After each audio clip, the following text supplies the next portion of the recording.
মুহূর্ত থেকে শুরু করে তার শৈশব লীলায়,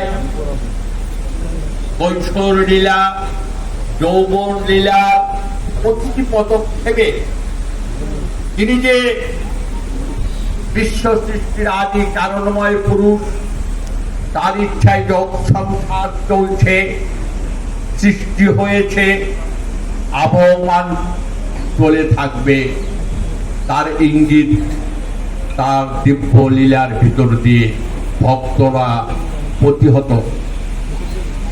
প্রত্যক্ষ করতে পারছেন, উপলব্ধি করতে পারছেন। তাই তো দেখি তিনি তাকে ঠাকুর বলে অভিহিত করছেন, তাকে অবতার বলে অভিহিত করছেন। বিশ্বগুরু উৎসব উদযাপিত হচ্ছে, অগণিত দিক দিগান্তর থেকে, দেশ দেশান্তর থেকে অগণিত জ্ঞানী গুণী বিজ্ঞ ব্যক্তি, সমাজের সর্বস্তরের ব্যক্তি তার প্রচলন পান্তে এসে তার প্রেম ভাষা দিব্য জীবন লীলার স্পর্শে তার সুস্থ সুন্দর সমাধানী সূত্র পেয়ে তারা স্তম্ভিত, তারা উচ্ছ্বলিত, আনন্দিত। একদা ভক্ত সমাবেশকে ঠাকুর বসেছিলেন, অনেক ভক্ত সমাবেশ সেদিন। ঠাকুর হঠাৎ বলে উঠলেন, আমি শুনছি আজকাল আপনারা আমাকে ঠাকুর বানিয়ে ফেলছেন, কেউ অবতার বলছেন, কেউ ভগবান বলছেন, কিন্তু আমি জানি আমি শিবচন্দ্র চক্রবর্তীর ছেলে রূপচন্দ্র চক্রবর্তী। পরমপিতা আমাকে যে যা করান আমি তাই করি, তিনি যা বলান আমি তাই করি বলি। আমি ভগবান হলে আপনাদের কি লাভ? আপনাদের কিছু লাভ হবে? বলেন তো দেখি, আমি ভগবান তাতে আপনাদের কি লাভ? তাই আমি বলি, আমি যেমন যেমন বলছি তেমন তেমন আপনারা করে দেখুন। আমি চাই আপনাদের প্রত্যেকটা জীবন একটা ভগবত সত্তা বিকশিত হোক, সবাই ভগবান হয়েও। কারণ সেই পরমাত্মিক শক্তি, চেতনময় শক্তি সৃষ্টি করতে করতে করতে এই প্রত্যেকটা জীবের ভিতরে জীবাত্মা রূপে তিনি প্রকটিতমান, আপন আপন বৈশিষ্ট্য নিয়ে আপন আপন শক্তি নিয়ে তার প্রকাশিত হচ্ছে জগতের বুকে। তাই সে পরমাত্মিক শক্তি জীবাত্মা রূপে যখন আমরা আমাদের জীবনে পেয়েছি, সেই জীবাত্মা প্রকৃতির আবশ্যতে আবিষ্ট হয়ে তারা ঈশ্বরকে ভুলে আসে, তারা ভগবানকে ভুলে আসে। তাই ঠাকুর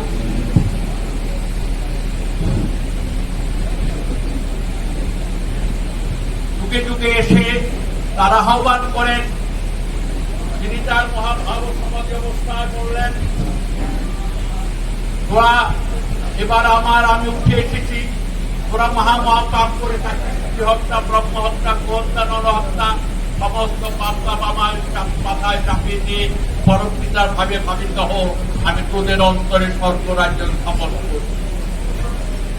তিনি এই আকাঙ্ক্ষা নিয়ে জগতে এসেছেন, প্রত্যেকটা মানুষকে একটা সুস্থ সুন্দর মানুষকে পরিণত করার আকাঙ্ক্ষা।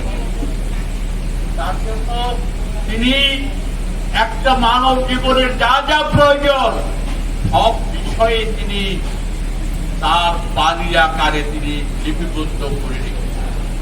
এই যে ঠাকুরের বাণী, হাজার হাজার বাণী আমরা পাচ্ছি, 26,000 গদ্য ছড়ার বাণী আছে, 7,000 উপর ইংরাজি বাণী আছে।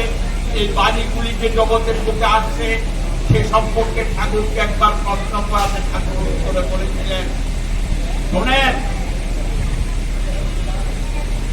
পৃথিবীর কত দূর প্রান্তে কোন অসহায় ব্যক্তি তার সমস্যায় জর্জরিত হয়ে তিনি দিশারা হয়ে হা গড, হা ভগবান বা আল্লাহ বলে চিৎকার করে আতর প্রার্থনা করতে, আমি তার নিকটে হয়তো বসতে পারছি না, কিন্তু তার সেই সমস্যার যে সমাধান আমার অন্তরে যে পতিত হয়, আমি সঙ্গে সঙ্গে আপনাদের বলি তা লিপিবদ্ধ করে রাখার জন্য ভবিষ্যৎ প্রজন্ম মানুষের কল্যাণ থাকে।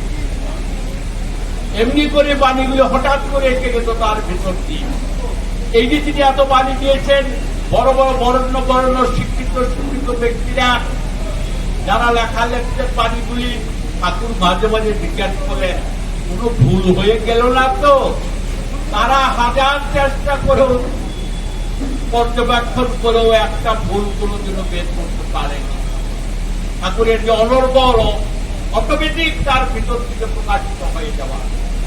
তাই ভগবত সত্তা সম্পর্কে শ্রী ঠাকুর তার সত্তার মধ্যে অপনা সুন্দরভাবে বলেছেন, জগতের সমস্ত ঐশ্বর্য, জানা ও ভালোবাসা যার ভিতর সহজ উচ্চারিত। এখন আমরা জানি সাধনার দ্বারা, তপস্যার দ্বারা কেউ ভগবত প্রাপ্তি হয়। বুদ্ধদেবের হয়েছিল ভগবত প্রাপ্তি সাধনার দ্বারা, চৈতন্য মহাপ্রভু হয়েছিল সাধনার দ্বারা ভগবত প্রাপ্তি। কিন্তু শ্রী ঠাকুর অনুকূলচন্দ্র, ভগবান শ্রীকৃষ্ণ তারা কোন সাধনা করতে যাননি। তাদের ভিতরে কি ছিল? জগতের সমস্ত ঐশ্বর্য বলতে ধন রত্ন টাকা পয়সা এর কথা বলেননি। সাধনময় জগতে 8টা ঐশ্বর্য আছে, অনিমা লঘিমা গরিমা যে করে 8টা ঐশ্বর্য, সমস্ত ঐশ্বর্য জানা। তিনি কিনা জানতেন বিজ্ঞানের চরম চরম সত্যের কথা, যা এখন পর্যন্ত বিজ্ঞানীরা আবিষ্কার করতে পারেননি, সে সম্পর্কে তিনি ব্যক্ত করেছেন। মানব জীবনের প্রত্যেকটা দিক তিনি ব্যাখ্যা করেছেন এবং যে কোনো প্রশ্নের তিনি সূত্র সমাধান দিয়েছিলেন। তাই তার জানার কোন শেষ নেই। আর তার ভালোবাসা প্রেম তার তো তুলনাই হয় না। প্রত্যেকটা জীবের প্রতি তার ছিল একাত্ম বোধ। তিনি তাদেরকে একাত্ম বড় বড় সাংবাদিক, দার্শনিক, রাজনীতিবিদদের করছেন, ঠাকুর আপনি যে এত লোকের জন্য করছেন, এগুলি তো আমরা পেপার পত্রিকায় দেখতে পাই না।